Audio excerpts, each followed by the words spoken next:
A newborn baby boy was on the brink of death when a nurse had a bold idea, placing him beside his healthy twin brother. What unfolded left doctors speechless and an entire hospital in tears. Was it science or a miracle? Stay till the end to decide for yourself. Tell us in the comments if you believe in miracles, and subscribe to our channel for more miraculous stories.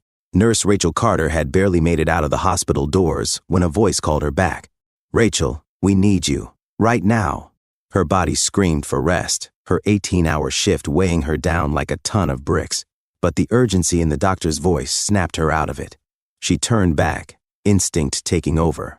A woman had just been rushed into the maternity ward, clutching her belly, pain etched across her face. "She's going into labor, 12 weeks early."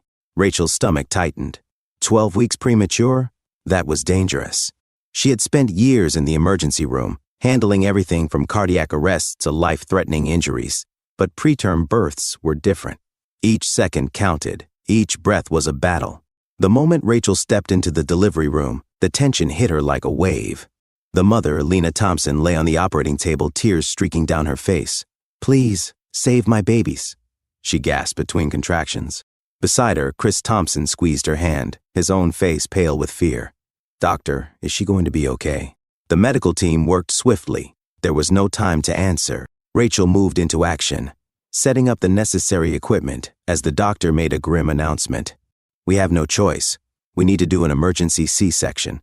Now, Lena let out a soft sob but nodded. There was no other way.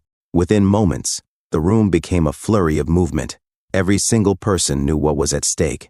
Rachel held her breath. 2 babies, 12 weeks early. Their lungs might not even be developed enough. The first cry pierced the air. A baby boy. Tiny, fragile, struggling. The second followed, another boy, just as small, just as vulnerable.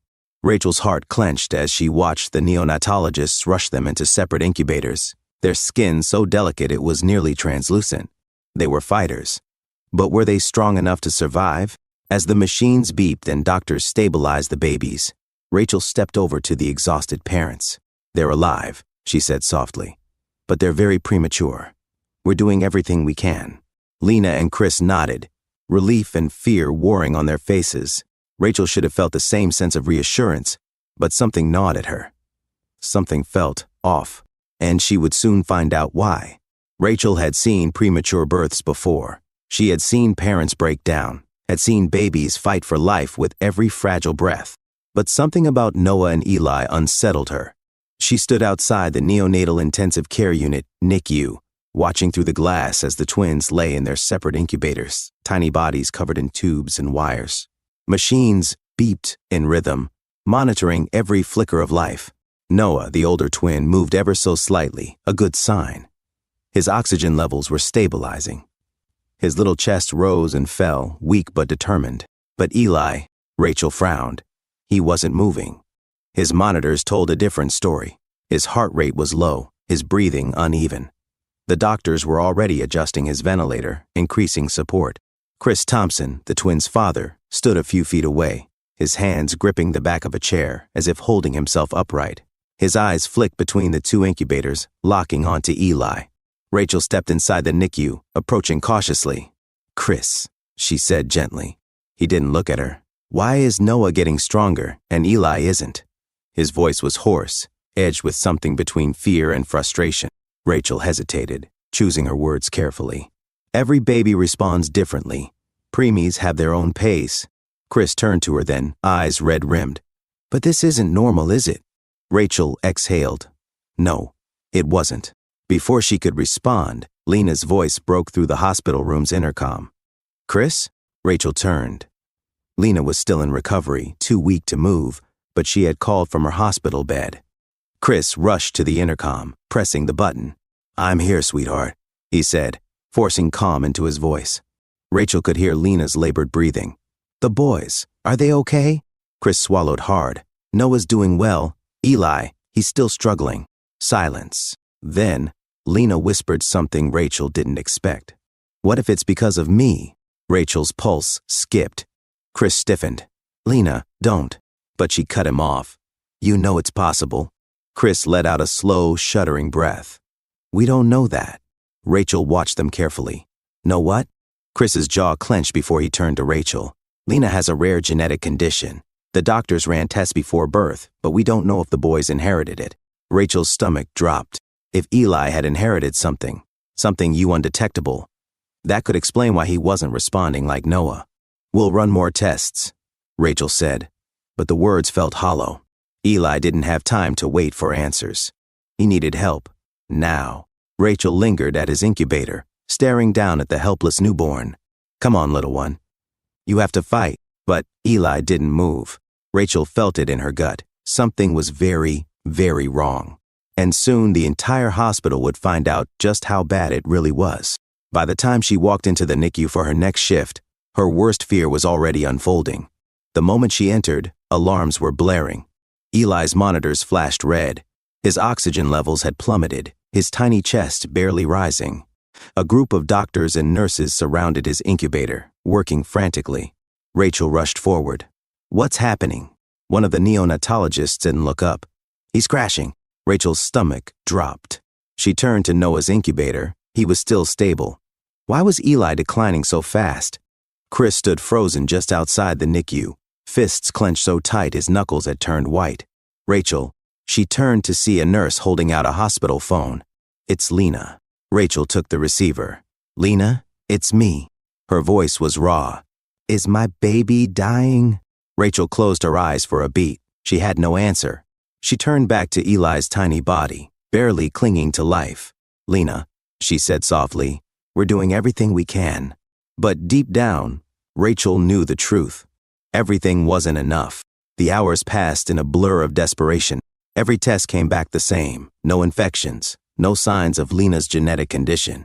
No clear reason Eli was fading.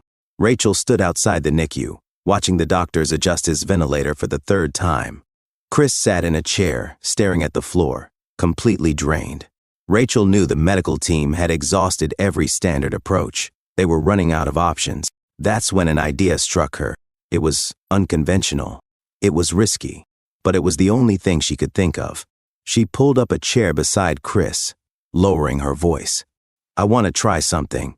Chris blinked at her, his face unreadable. What? Rachel hesitated. It's not a medical procedure, but I've read cases before, cases where twins needed each other to survive. Chris frowned. I'm talking about putting them together, in the same incubator. Chris stared at her, as if she had just lost her mind. That's not hospital protocol, he said slowly. Rachel nodded. I know, but nothing else is working. Chris exhaled sharply, rubbing his hands over his face. If I say yes, what happens next? Rachel's heartbeat picked up. We take Eli out of his incubator and place him next to Noah. Chris let out a shaky breath. And what if it doesn't work? Rachel held his gaze. Then, at least we try. A beat of silence. Then, Chris nodded. Rachel stood, her pulse pounding. If she was wrong, it could cost her everything. But if she was right, it could save Eli's life. Rachel had never broken hospital protocol before, but as she stood by Eli's incubator, his tiny body barely clinging to life, she knew this wasn't about rules anymore. This was about survival. She took a deep breath, glancing toward the NICU entrance. The lead doctor was in a meeting. Most of the nurses were busy in the next room. This was her moment. Chris stood beside her, anxiety written all over his face. Are you sure about this? Rachel's hands were already moving. No, but I have to be. She carefully unlatched the incubator lid, her heart hammering. One wrong move, one moment too long without oxygen, and Eli might not make it. With practiced precision, she lifted the fragile newborn, supporting his tiny body as gently as humanly possible. Eli's skin was cool, his breathing almost non-existent. Rachel swallowed hard. She turned to Noah's incubator. The healthier twin lay curled up, chest rising and falling in steady rhythm. Rachel placed Eli next to him. The moment their bodies touched, Noah shifted. His tiny arm, still weak, still developing, moved just enough to rest against his brother. Rachel held her breath. Chris gripped the edge of the incubator, his knuckles white. Then, the monitors beeped. Rachel's eyes snapped to the screen. Eli's heart rate had steadied. Chris let out a choked breath. Wait, another beep. His oxygen levels were rising. Rachel felt the air rush from her lungs. It was working. Then, the door slammed open. What the hell is going on? Rachel spun around. Dr. Hensley, the lead neonatologist, stood in the doorway, eyes darting from the incubator to Rachel's guilty expression. For a moment, no one moved. Then, his voice dropped, sharp and cold. "Rachel, what did you do?" Rachel didn't flinch. She had expected this. Dr. Hensley stormed toward the incubator, his face dark with anger. "Are you insane? You know the risks of cross-contamination. You put both babies in danger."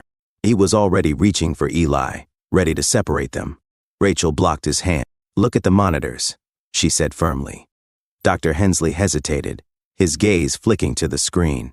The numbers told a story no medical textbook could explain. Eli's heart rate was stable. His oxygen levels were rising. His body, on the verge of shutting down just moments ago, was fighting back. Dr. Hensley's anger wavered, replaced by something closer to confusion. This doesn't make sense." Chris let out a shaky breath. "It's working," he whispered. Rachel saw it too. Noah, the stronger twin, had shifted closer to his brother. His tiny hand still rested against Eli's chest, as if he knew exactly what he was doing. Dr. Hensley's shoulders were stiff. He hated this. This wasn't protocol. This wasn't medicine. But it was happening. He exhaled sharply. "We'll monitor him, but if his vitals drop even once, we move him back." "Understood?" Rachel nodded. She knew she had just barely escaped consequences for now. Dr. Hensley turned to Chris. "I hope you realize how reckless this is." Chris wiped his face, his relief overpowering everything else. "If it saves my son, I don't care what it is." The doctor shook his head and walked out, muttering under his breath. Rachel stayed by the incubator long after Dr. Hensley left. She should have felt relieved. Eli's vitals were improving, and she hadn't been pulled from the case. But something inside her refused to settle. What if this wasn't enough? Chris let out a shaky breath beside her. His eyes stayed locked on the incubator, watching every tiny movement. "He's still breathing," he whispered, as if afraid to say it too loud. Rachel nodded. "He is." A moment of silence stretched between them. Then, Chris looked at her. "Why did you think this would work?" Rachel hesitated. Because she had read about it? Because she had seen similar cases? No. She turned back to the twins. "Because I'm a twin." Chris's eyebrows lifted in surprise.